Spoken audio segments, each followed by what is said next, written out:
मानाय निर्धूत कलिलात्मने सालोकानां त्रिलोकानां यद विद्या दर्पणायते।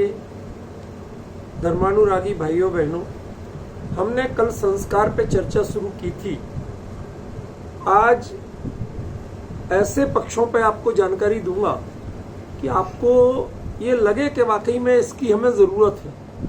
खासतौर पे कई अध्यात्म प्रिय लोग इन चीजों की उपेक्षा करते हैं। आज उन्हें भी समझ में आएगा कि इनका महत्व क्या है। देखिए, हमारे यहाँ एक प्रसिद्ध घटनाक्रम है, कहानी है पार्श्वनाथ और कमठ की। कमठ के संस्कार यदि हिंसा के थे तो 9 भाव तक वह हिंसा करता रहा, और पार्श्वनाथ के संस्कार क्षमा के थे, धर्म के थे। वो 9 भाव तक उसे सिर्फ क्षमा करते रहे। क्या अंतर पड़ा? एक जीव नरकगामी हो रहा है और एक मोक्षगामी हो रहा है। ये क्या है अंतर? ये अंतर है संस्कारों का। आप किसको अपनाते हो, किसके ग्राहक बनते हो, वह एक बहुत बड़ी बात है। मैं बताऊं, इन संस्कारों के लिए आज से 2300 साढ़े 2300 साल पहले सम्राट अशोक, मैं आपको जानकारी दे देना चाहता हूं जैन साहब, सम्राट अशोक के जो शिलालेख मिलते हैं, सब लोग उन्हें अशोक के शिलालेख और बौद्ध धर्म के शिलालेख कहते हैं। ठीक है, उसमें बोध गया वगैरह की यात्रा आदि का वर्णन है, उनके बौद्ध भिक्षुओं के लिए दान आदि का वर्णन है, लेकिन जो संस्कार थे वह अशोक के मूलतः जैन कुल के थे। उसके दादा सम्राट चंद्रगुप्त मौर्य, जिन्होंने जिन दीक्षा ग्रहण की, संलेखना के साधक रहे, वो आचार्य विशाखाचार्य के नाम से प्रसिद्ध हुए। वो सम्राट चंद्रगुप्त मौर्य, उनके पुत्र बिंदुसार मौर्य। आपको बताऊं, कई चीजें आपको इतिहास की भी जानना चाहिए। जब बिंदुसार बहुत छोटा था, लेकिन जब आचार्य भद्रबाहु 12,000 साधुओं के साथ दक्षिण भारत की ओर विहार कर रहे थे, तो बीच में विंध्याटवी पड़ेगी, क्या क्या स्थितियां पड़ेंगी, लुटेरे पड़ेंगे, जंगली जानवर होंगे, कैसे संघ की रक्षा होगी। तो सम्राट चंद्रगुप्त मौर्य ने तत्काल निर्णय लिया कि मैं स्वयं जाऊंगा, अकेला सेनापति को नहीं भेजूंगा, सेना को नहीं भेजूंगा, मैं स्वयं जाऊंगा। क्यों? सेनापति की जिन धर्म और जैन मुनि में निष्ठा नहीं है, लेकिन मेरी तो है ना, वो तो मेरी आज्ञा मानेगा, लेकिन निष्ठा तो मेरी है। बिंदुसार बहुत छोटा था, उसका भी तिलक, राज तिलक करके सम्राट चंद्रगुप्त मौर्य दक्षिण भारत की ओर चले गए। उन्होंने राज्यपाट की परवाह नहीं की, इसका क्या होगा इसकी चिंता नहीं की, वहां चले गए। उन बिंदुसार मौर्य, उनके पुत्र का नाम था अशोक मौर्य। जो उसके जीवन में गैप आया, अंतर आया, मैं संस्कार की ही बात कर रहा हूं, उसके कारण समझिए आप लोग। वो कारण क्या थे, क्यों अंतर आए? क्योंकि अशोक की जो मतलब दूसरे बड़े राजकुमार थे, बिंदुसार के और अन्य पुत्र, वो लोग चाहते थे कि राजा अगला मैं बनूं। लेकिन इन्होंने क्या किया था, बिंदुसार ने युवराज मीन्स भावी राजा घोषित किया था। इनको क्या नाम आपके अशोक को। तो अशोक को घोषित कर देने के कारण वहां आपस में रोज षड्यंत्र होने लगे। राजमहलों में षड्यंत्र बहुत होते। जब षड्यंत्र होने लगे तो अशोक बिंदुसार ने उचित समझा कि राजमहल से इसको दूर भेज दो, जहां ये प्रशासनिक अनुभव भी ले और थोड़ा अलग रह सके, यहाँ के षड्यंत्रों से बच के रह सके। तो उन्होंने मालवा का प्रशासक बना के, मालवा का गवर्नर बना के उज्जैन भेज दिया। पहले मालवा की राजधानी उज्जैन थी, इंदौर नहीं थी। तो उज्जैनी में भेज दिया। वहां रहते हुए अशोक ने और सब तो सीखा, लेकिन पिता के अनुशासन से दूर था। इस कारण से वो थोड़ा स्वयंभू हो गया, अपनी मनमर्जी। और उसने कहा कि जब मुझे पिता ने युवराज घोषित किया तो अगला राजा तो मैं ही बनूंगा, चाहे कोई कुछ भी करे। जब बिंदुसार मौर्य की मृत्यु हुई, देहावसान हुआ, उसका आभास मिल गया था अशोक को सूची गुप्तचरों के द्वारा। ये अपनी बड़ी सेना लेकर के राजा बनने के लालच में वहां गया, अपने भाइयों से युद्ध किया, विजय प्राप्त की, लेकिन उसके कारण उसके मन में एक क्रूरता घर कर गई। तलवार के बल पे मैं बड़ा बन सकता हूं, लड़ाई करके मैं बड़ा बन सकता हूं, उसके वो संस्कार जोर मार गए। उसका नतीजा क्या हुआ? देखिए जैन साहब, देखो संस्कार कैसे पड़ते, मैं आपको अंतर बता रहा हूं, जीवंत अंतर बता रहा हूं।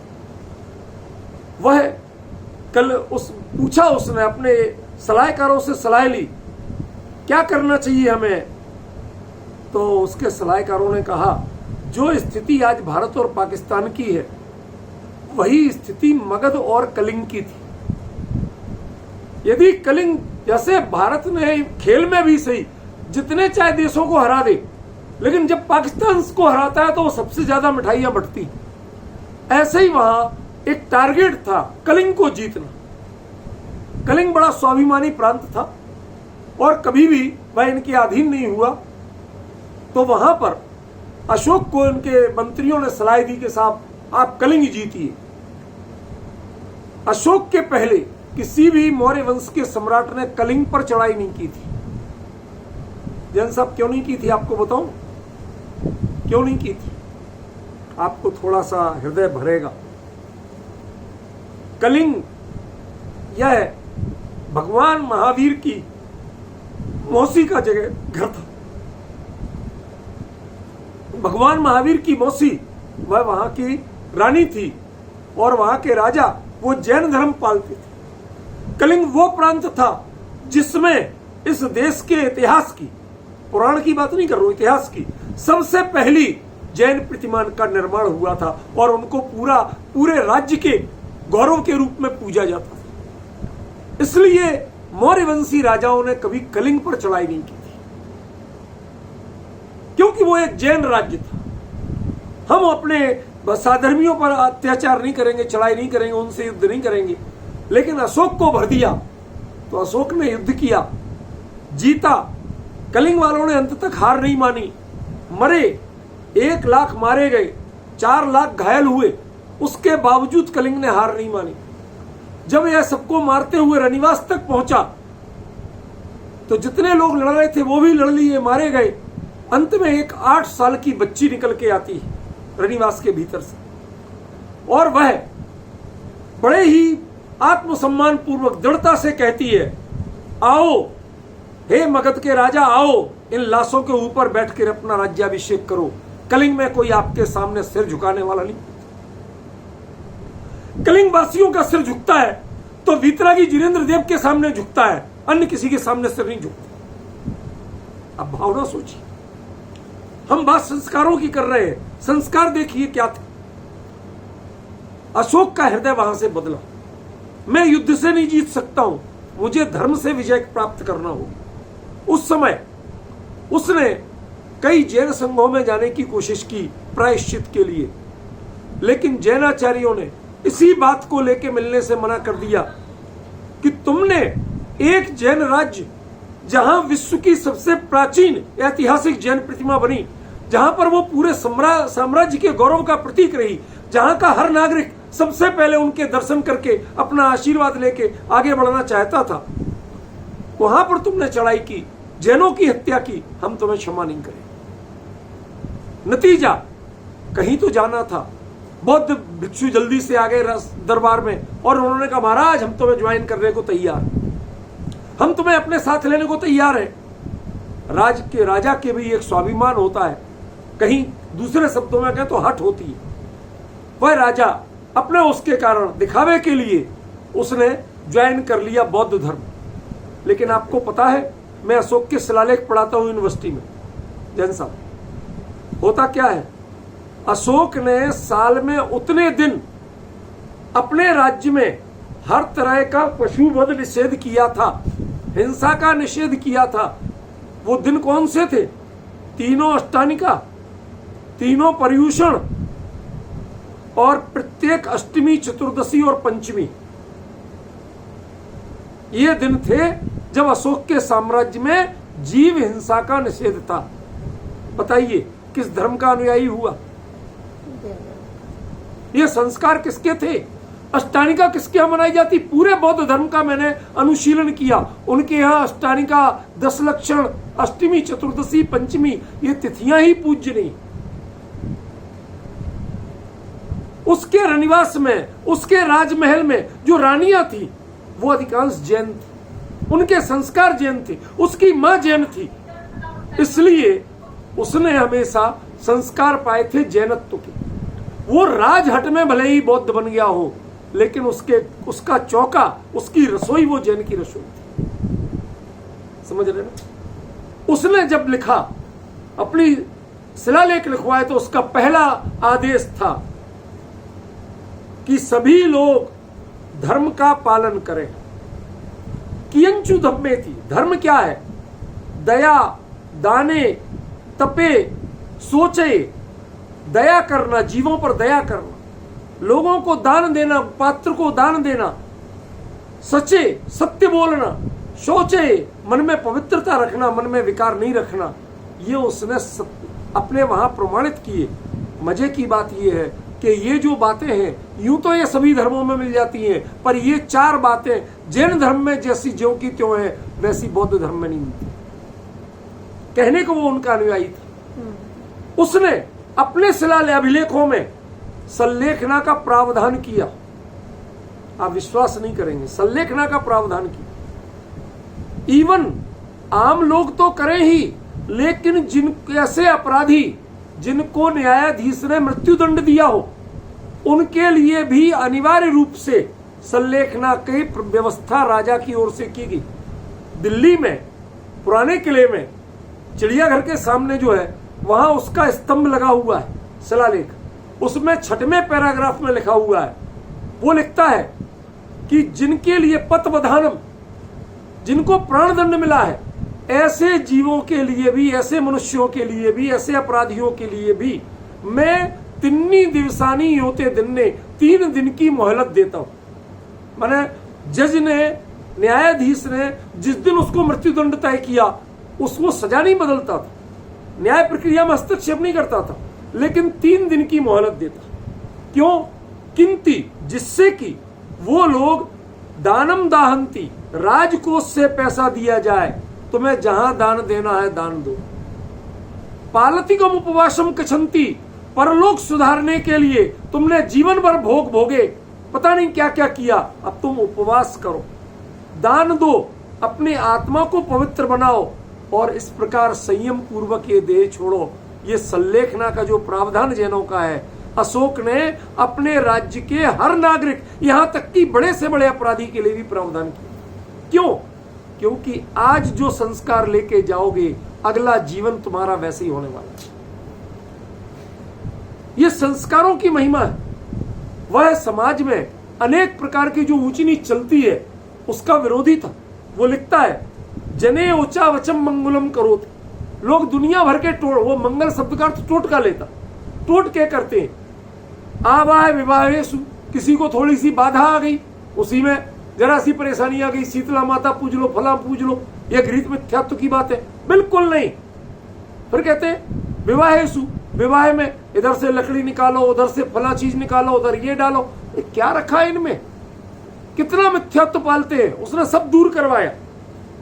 और वो कहता है कि जो लोग क्षुधम, व्यर्थ के मंगल कार्य करते हैं, जिनको धर्म मानते हैं, कहते हैं अप फलम खुएते, इन्हें का यदि कोई थोड़ा बहुत फल मिलता भी है तो वह अल्प फल है, उसकी कोई कीमत नहीं है मनुष्य जीवन में। यम चू खो महाफले धम्म मंगले, जो हम धर्म के कार्य करते हैं वही महामंगल है, वही उसका महान फल है, और वह फल है संस्कारों के रूप में। देखिए साधर्मी भाइयों बहनों, हमारे यहाँ जन्म से लेके बच्चे को सिखाना शुरू करते। बच्चा आजकल छोटा है, उसे क्रैच में डालें, नर्सरी में डालेंगे। क्यों? लौकिक पढ़ाई की हमें बड़ी भारी कीमत होगी, यह सिखाना बहुत जरूरी हो गया।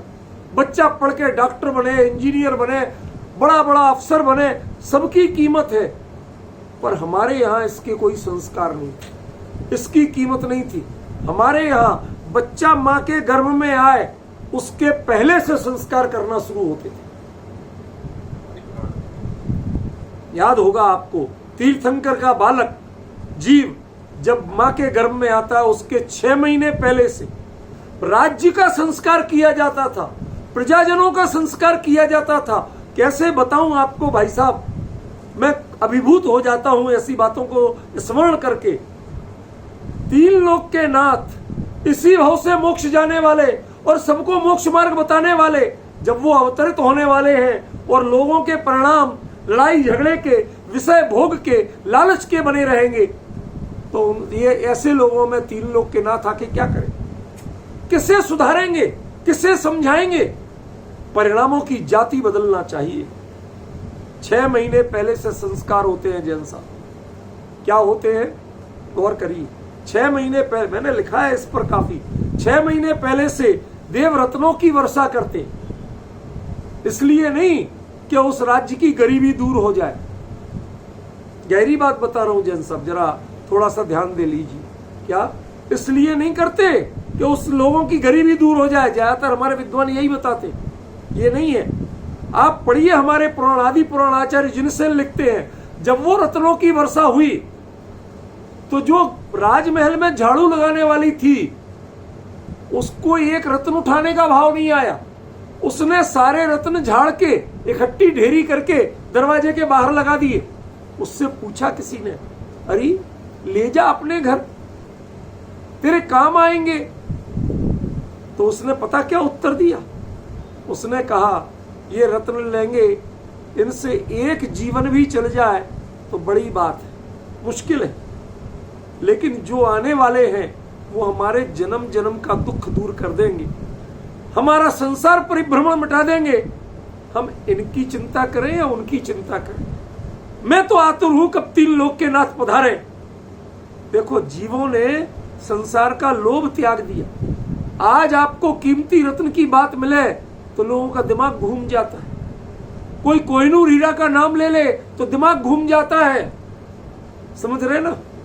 और ये वहां पर देव रत्नों की वर्षा कर रहे, इतने बेशकीमती, और उनके परिणाम कैसे बदले? ये कैसे कहते हैं? संस्कार। हम क्या लेना चाहते? ये जैन धर्म शुरू से संस्कार सिखाता। गर्भ में आने के 6 महीने पहले से संस्कार। जब मां के गर्भ में आते हैं उस समय उसके पहले से ही, बल्कि 56 कुमारियां मां की सेवा करती हैं। वास्तव में वो हाथ पैर नहीं दबाती, हाथ पैर नहीं दबाती। ये सब हमें भ्रम है। क्या अनुकूलता? सारे उनके यहाँ राजमहल में क्या कमी थी? नौकर चाकर की कमी थी क्या? वो स्पेशली आती हैं तत्व चर्चा करने। आपकी कोख में 3 लोक के नाथ पधारने वाले हैं। आपके आचार, आपका विचार, आपके संस्कार 3 लोक के नाथ के अनुकूल बने तो सही। जहां 3 लोक के नाथ तीर्थंकर देव का जीव आके अवतरित हो, उनसे तत्व चर्चा करती है, भेद विज्ञान की चर्चा करती है, आत्मा परमात्मा की चर्चा करती है, मोक्ष मार्ग की चर्चा करती है। लगातार उनके परिणामों को, वहां का माहौल, वहां का एटमॉस्फियर इतना चेंज करती है कि जहां पर 3 लोक के नाथ आ सके। समझिए, ये भी संस्कार है। जब जन्म लेते हैं उस समय भले ही हम लोग महिमा करते हैं कि नरक के नारकियों को भी साता मिली, स्वर्ग के इंद्रों का सिंहासन डोल गया, ये सब छोटी बात है, ये उतनी बड़ी बात नहीं। पर बड़ी बात क्या है? बड़ी बात ये है कि इस लोक में एक जीव ऐसा ना रहे जब सौधर्म इंद्र ऐरावत हाथी पर उनकी शोभा यात्रा ले जाके और पांडुक शिला पर सुमेरु पर्वत पर अभिषेक करके आता है 1008 कलशों से। चारों ओर पूरे मार्ग पर ऐसी जय जयकार होती है कि ये राज्य, ये धरती, यह जैन धर्ममय, वीतराग धर्ममय, वीतराग परमात्मा की भक्तिमय हो जाए। ये परिणामों को संस्कार किए जा रहे हैं, समझे? जो पंचकल्याणक है, ये आत्म संस्कार, ये अपने स्वरूप पर संस्कार किए जा रहे हैं। तुम्हारे बीच में कौन आया? आज हम भय का वातावरण दिखा के सारे संस्कार करना चाहिए। राष्ट्रपति को आना है, प्रधानमंत्री को आना है, आप रोड पे नहीं निकल सकते। आपको पुलिस आके धक्का देके घर में बंद कर देगी, गली में बंद कर देगी। जब तक वो निकल नहीं जाए, जब तक इतने कानून उतने कानून, क्यों भैया? ये आतंक किसको दिखाया जा रहा है? विदेशों में ऐसा नहीं होता। वहां राष्ट्रपति या प्रधानमंत्री भी साइकिल चला के ऑफिस चला जाता है, वो रेड लाइट पे खड़ा होता है। वहां ऐसे झंझट नहीं है। ये हमारे देश में आतंक। वो हम संस्कार क्या है? संस्कार आत्मा पे किए जाते हैं, भय के नहीं, श्रद्धा के संस्कार किए। जब भगवान दीक्षा लेने जाते हैं, आप संस्कारों की बात देखिए। दीक्षा लेने जाते हैं उस समय जो देव, अतिशय किसको कहते हैं भाई साहब? किसी जन साहब, अतिशय किसको कहते हैं?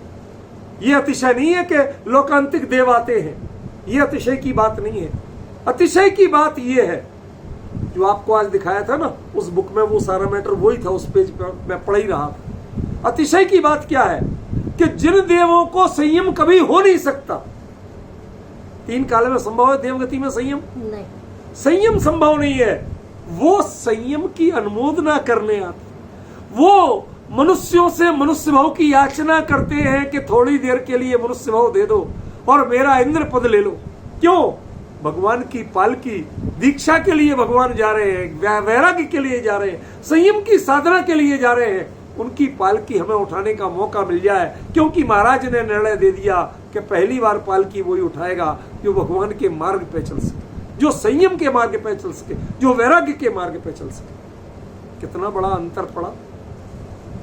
जो नितांत संयमी है, जिनमें संयम संभव नहीं है, वो संयम की बात कर। आपको एक प्रसंग और बता रहा हूं। इन चीजों की जानकारी आसानी से हर कोई चर्चा नहीं करता।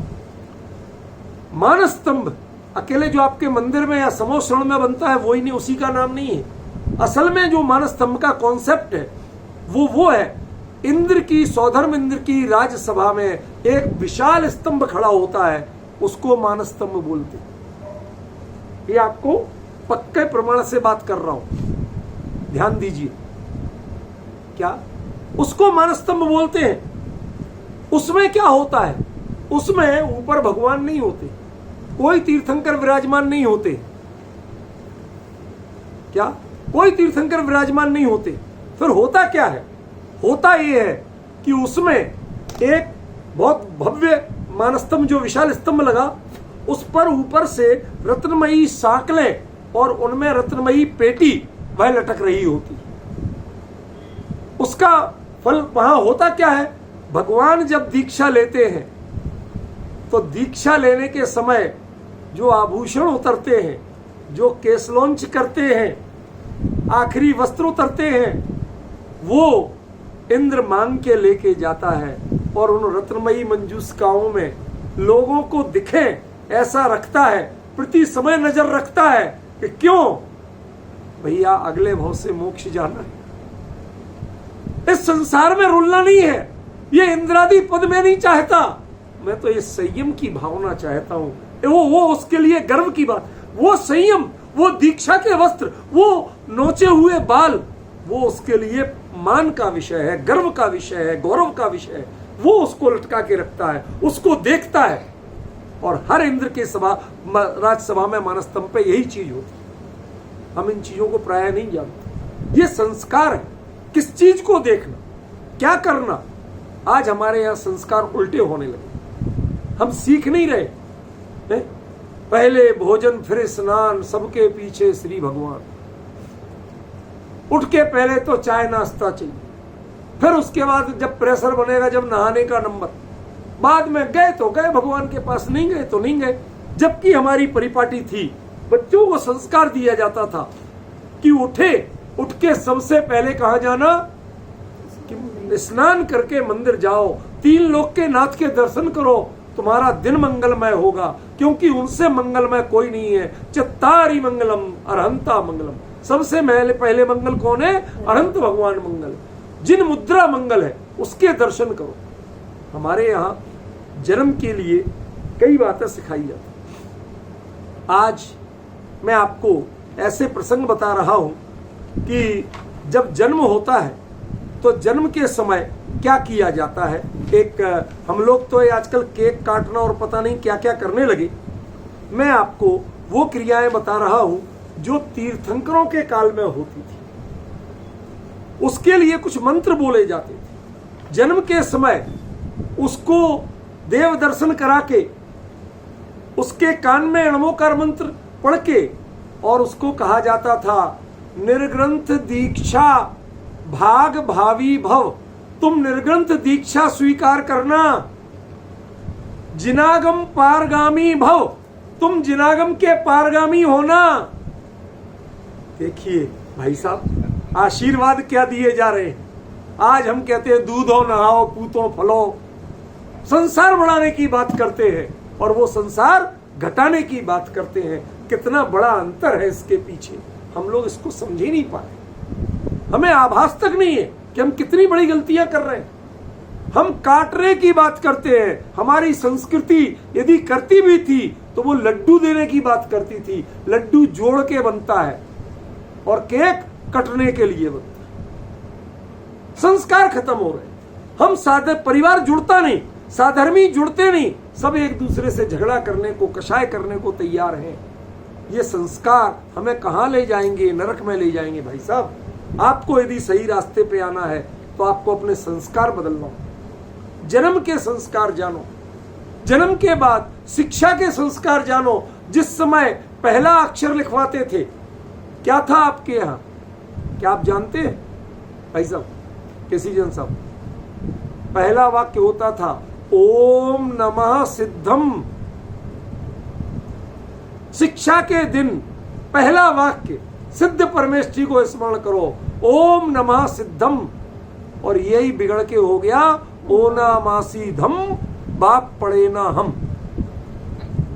नहीं, सच कह रहा हूं। मैं जब छोटा था, पढ़ने जाना शुरू किया, तो उस समय छोटे जो पहली क्लास के बच्चे यही गाते घूमते थे, दौड़ रहे अपने जैसे चाहे, आधे अधूरे कपड़ों में भी। पहले तो सब चलता था, तो वो कहते थे ओ ना मासी धम, बाप पड़े ना हम। अरे ये ओम नमः सिद्धम जो हमें पढ़ना चाहिए था, ये मेरे पिता ने भी नहीं पढ़ा और हमने भी नहीं पढ़ा। हम संसार की सब चीजें पढ़ रहे हैं, लेकिन सिद्ध भगवान उनका स्मरण करके सिद्ध बनने की भावना हम नहीं भा रहे। ये हमारे संस्कार कहाँ जा रहे हैं, जरा विचार करें। हमारे लिए आज बहुत सी चीजों का पता ही नहीं। मैं एक दो चीजें आपको संकेत के रूप में बताना चाहता हूं। हमारे यहाँ जब ये बच्चे के गर्भ के बालों का मुंडन होता है कि नहीं होता है? कई लोग कराते, आजकल के नए लोग नहीं कराते क्योंकि ये धर्म कर्म नहीं है। लेकिन आपको पता है उसमें क्या बोलते हैं? एक हमारे पुराणों में, ग्रंथों में मंत्र दिया है, प्रतिष्ठा शास्त्रों में मंत्र दिया कि तुम्हारे ये बाल आज तो नाई उतार रहा है, हे बालक, हे जीव, तुम वो संस्कार लो कि ये केस लौंच संस्कार भागी भव। तुम अपना केस लौंच स्वयं करो, निर्ग्रंथ दीक्षा अंगीकार करो, दिगंबर मुद्रा अंगीकार करो, मुनि धर्म अंगीकार करो। ये संस्कार, ये मंत्र, ये पुस्तक में सारे दिए हुए। करीब 260 पेज की पुस्तक है, एक एक क्रिया का वर्णन इसमें दिया हुआ। मैं आज एक खतरनाक विषय ले रहा हूं। हमारे पुराने जितने लोग हैं वो नाराज होने वाले हैं, लेकिन मैं शांति से बात कह रहा हूं, जरा विचार कर। हमारे यहां एक और विधि होती है, वो क्या है? संस्कारों की।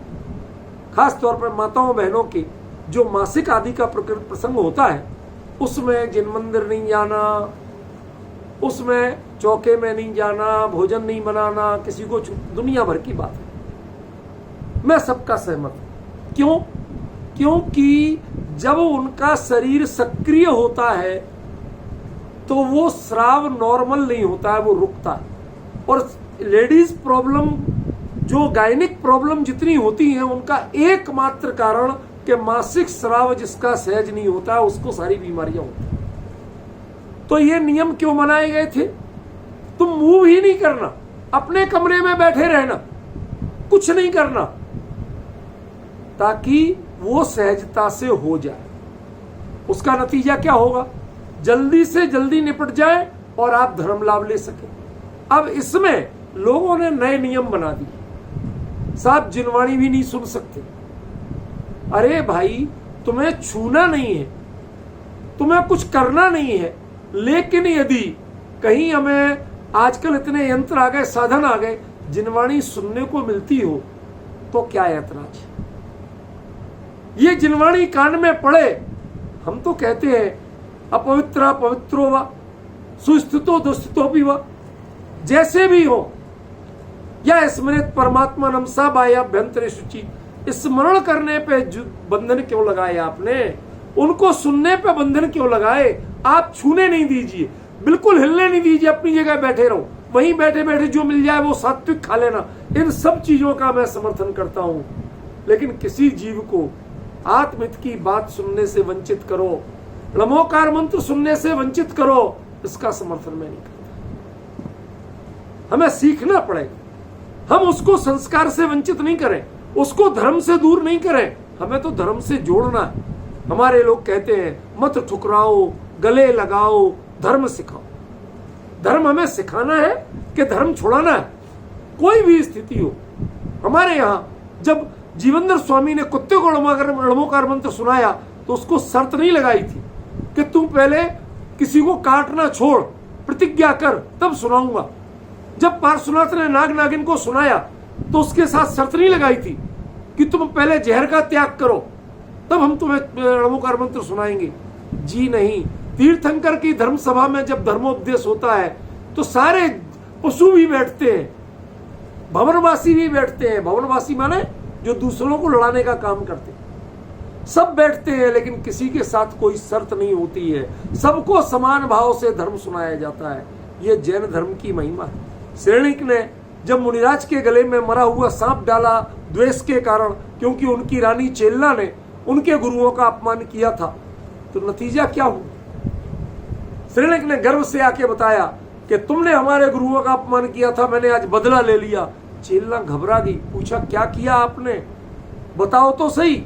कि मैंने ऐसे ऐसे किया, मरा हुआ सांप डाला। तो उनसे पूछा कि आपने ऐसा काम किया? वो तुरंत जाने लगी, दासियों को तैयार किया, चीनी लो, मीठा लो, ताकि चींटियां चढ़ गई होंगी उनको दूर करे। मुनिराज को तो छू नहीं सकते। तो श्रेणिक भी साथ में गया। वो कह रहा उनने कब का फेंक दिया होगा। कहते तुम दिगंबर साधु को नहीं जानते, वो परिचय जयी होते हैं, वह परिचय से घबराते नहीं है।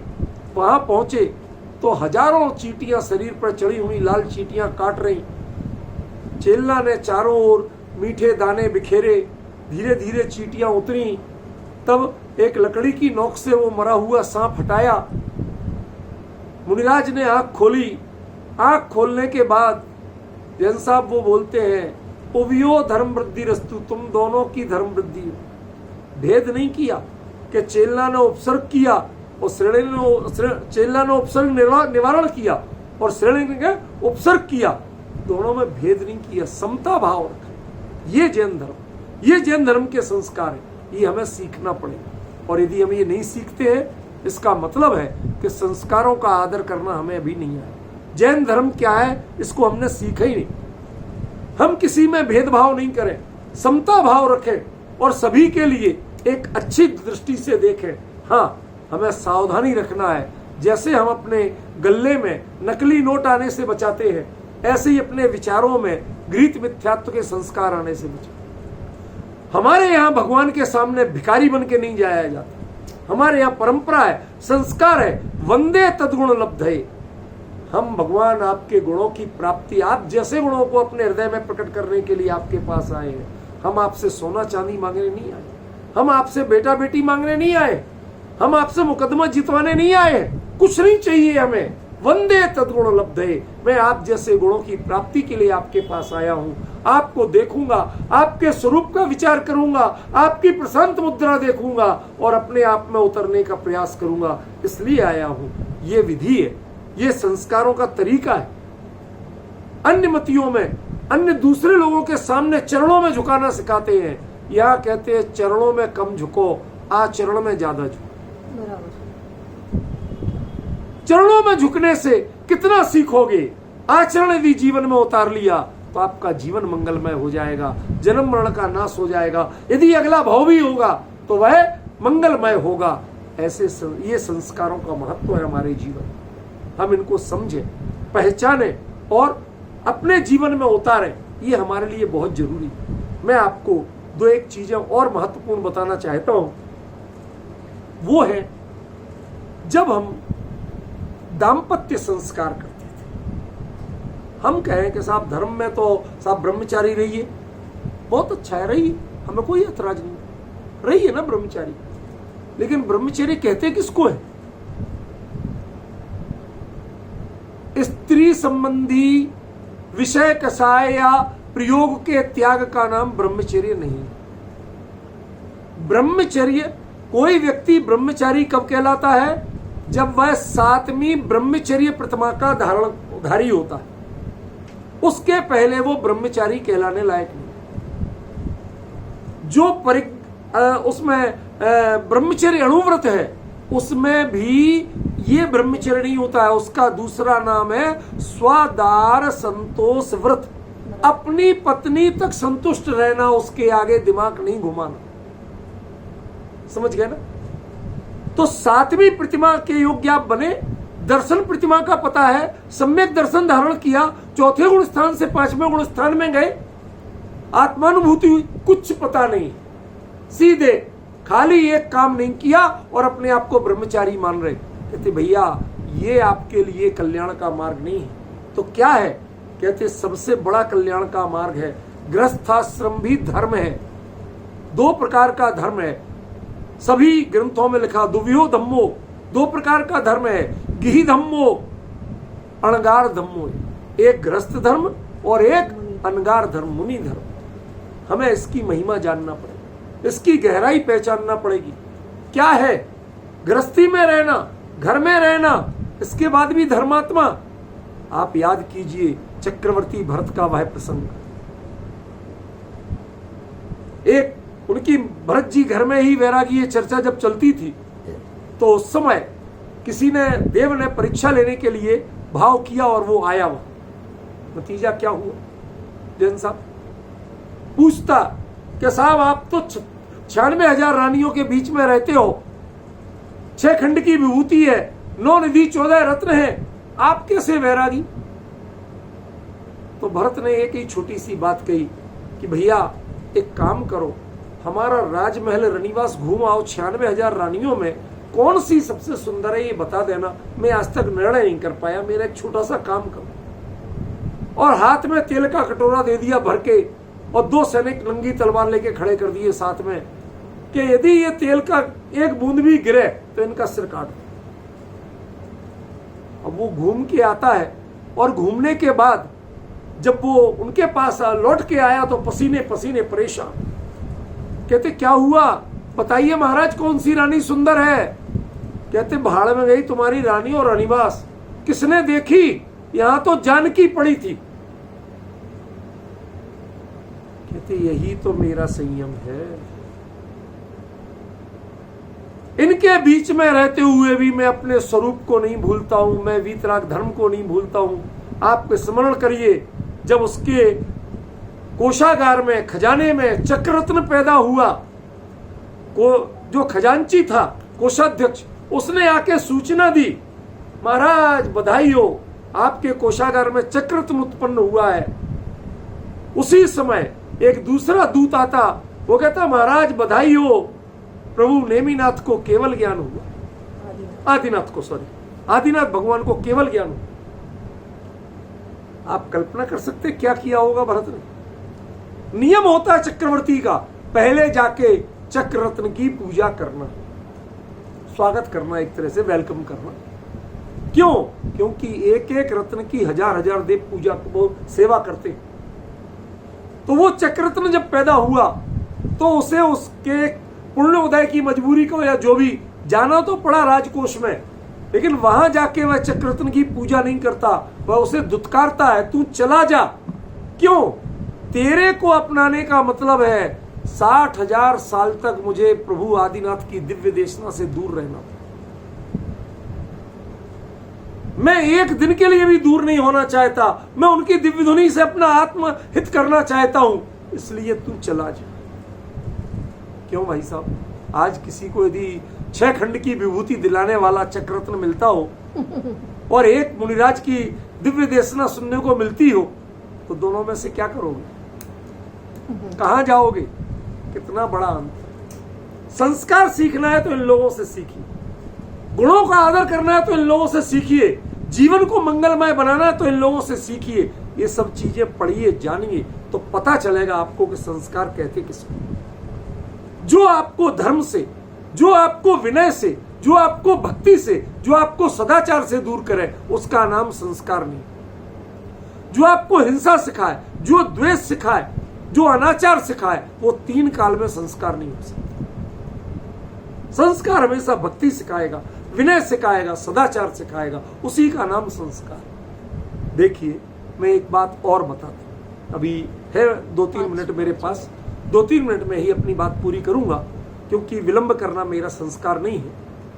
सुनिए, हमारे यहां ये चीज आजकल बड़ी कॉमन हो रही है और हमारे इस जैन समाज में सबसे कम जानकारी।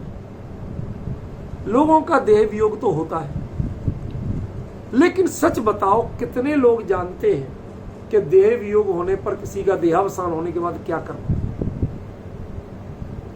पहला नियम, जिन शासन का पहला नियम, पहला संस्कार, पौन घंटे के अंदर अंदर, अंतर मुहूर्त के अंदर अंदर उनको अग्नि संस्कार के लिए ले जाओ। इससे ज्यादा आप रख नहीं सकते। क्यों? पौन घंटे बाद उस शरीर में त्रसजीव पैदा होने लगते। त्रसजीव, कितने अनंत जीवों की हिंसा के पाप भागी आप बनेंगे, आप रख नहीं सकते। ले जाते हैं उसको, स्नान आदि जो कराते हैं वो चीज ठीक है, कोई बात नहीं, ले जाएंगे। वहां जाके क्या करना, आज अपने लोगों को पता नहीं है। वहां पर हम दूसरे वो ब्राह्मण पंडित या कोई मिलते हैं, वो अपने धर्म का जो भी सुनाते हैं, लेकिन जैन विधि क्या है आप जानते हैं? मैं आपको आगम प्रमाण से बता रहा हूं। उस समय मात्र चत्तारी मंगल पाठ का तीसरा स्टेंजा बोला जाता है।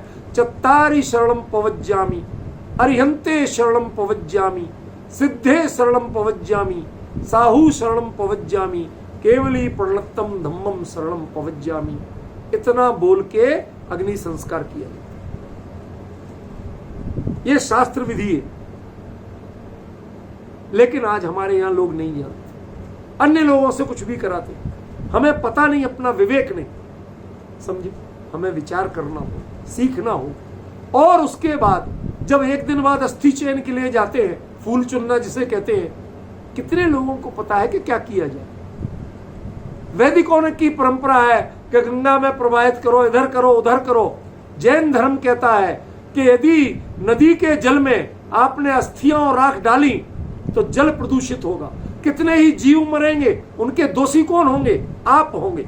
इसलिए वह अस्थियां नदी के तालाब के पास कहीं जो गीली मिट्टी का क्षेत्र हो, जहां उस पानी की कुदरती नमी रहती हो, उसमें 2 से 2.5 फीट गहरा खोद के गड्ढा, उसमें दवाई जाती है। ये आपकी जैन विधि, लेकिन आज लोग नहीं जानते, अच्छे नहीं जानते। और ये बिल्कुल आगम प्रमाण से बात कर रहा हूं। आप विचार करिए, सोचिए। तीर्थंकरों के तो ये होता नहीं है, क्योंकि उनके तो नख और केस बचते हैं, जिनका अग्नि कुमार जाति के देव संस्कार कर देते हैं। अस्थियां तो बचती ही नहीं है ना। आपके यहां तो अग्नि संस्कार के बाद भी बचती हैं। इसलिए ये प्रावधान किया गया कि, और उनके साथ साथ क्या किया जाता है जैन साहब, आप पूरे कलकत्ता के, मैं आपको गुरु मानता हूं, उनको सिखाने वाला आपको मानता हूं, आपको जानना बहुत जरूरी है। वो क्या किया जाता है? वो किया जाता है कि वहां कहीं भी गड्ढा करके आप दवा आए, पहचानने की कोशिश मत कीजिए। उसके बाद मुड़ के आए तो मुड़ के देखने की कोशिश मत कीजिए। क्यों? कि आपको पहचानना ही नहीं है कि कहां दबाया था, लौट के आना नहीं है। उनसे मोह नहीं बढ़ाना है, देह से मोह मत बढ़ाओ, पिता की देह से, पिता की अस्थियों से मोह मत बढ़ाओ। अब यदि आपको आदर्श भी बनाना है तो पिता के गुणों को बनाओ, उनके गुणों को अपनाओ, उनके अच्छे कार्यों को अपनाओ, लेकिन देह को भूल जाओ, अस्थियों को भूल जाओ। ये हमारा जैन धर्म देह का ममत्व छुड़ाता है और आत्मा के प्रति अनुराग बढ़ाता है। हम आत्मा है, हमारे लिए अपना हित करना है, हमें देह के चक्कर में नहीं पड़ना है। ये भी एक संस्कार, हमें पता नहीं। जब उसके बाद उठावनी आदि जो क्रियाएं होती हैं उनमें क्या है, लोग अपने सगे के वियोग में दुखी होते हैं, रो रहे होते हैं, समाज के लोग सब जाते हैं, उनसे कहते हैं भाई ये मोह छोड़ो, त्यागो ये मोह, रोना धोना छोड़ो। कहीं ऐसे में गति बंद हो गया तो कहां जाओगे, त्रिंच गति में जाओगे। तुम्हें यदि अपना गतिबंध ऐसा नहीं करना है, जीवन सुधारना है, चलो हम तुम्हें सब लेने आए हैं, चलो आज तुम्हें देव दर्शन कराते हैं, 3 लोक के नाथ के दर्शन कराते हैं और वहां से ले जाके भगवान के दर्शन कराते हैं। सामग्री नहीं चलती, सामग्री नहीं छूते हैं, पुस्तक नहीं छूते हैं, मंदिर की टेबल नहीं छूते हैं, लेकिन समाज के लोग सहारा देके उनको दर्शन कराते। आज से तुम्हें देव दर्शन का निषेध नहीं, भगवान से दूर मत रहना, तुम किसी से दूर रह जाओ, पिता छूट जाए चलेगा, लेकिन 3 लोक के नाथ तुम्हारे जीवन में नहीं छूटना चाहिए। ये है उठावनी। दुख को उठाया, शोक को उठाया और धर्म को बिठाया, वीतरागता को बिठाया, इसका नाम है उठावनी। आज हम संस्कारों को जानते क्या है, इसकी चर्चा यहीं तक रखते हैं। कल का दिन और हमें प्रदीप बाबू ने दिया है, बाकी संस्कारों की चर्चा और विधियों की चर्चा कल आपके बीच में करूंगा। आज समय पूरा हो गया।